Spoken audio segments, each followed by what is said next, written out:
एका तरुण माणसाची कल्पना करा. 24-25 वर्षांचा आहे. 2 पदऱ्या घेतलेल्या आहेत ज्यांना भारतात खूप मोठं मानलं जातं. एक सरकारी नोकरी मिळवली ज्याचा त्याने अजून राजीनामा दिलेला नाहीये. ती सुद्धा आहे की वाटलं तर जाऊन जॉईन करता येईल. सॉफ्टवेअरमध्ये नोकरी करायचं तर त्याचा अनुभव आहे. वाटलं तर जाऊन ती करा. आणि इथे कॉर्पोरेटची नोकरी मिळाली आहे, जाऊन ती करा.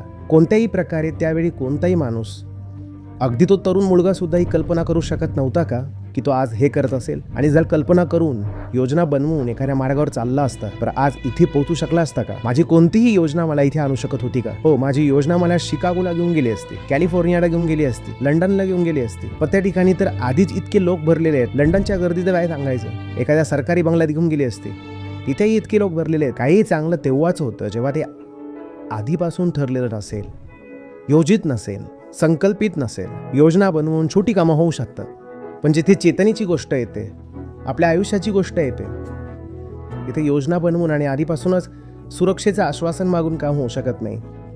आम्ही जर तुम्ही आधीपासूनच सुरक्षेचं आश्वासन मागून काम कराल तर तुमच्या हातात एखादी छोटीशीच गोष्ट लागेल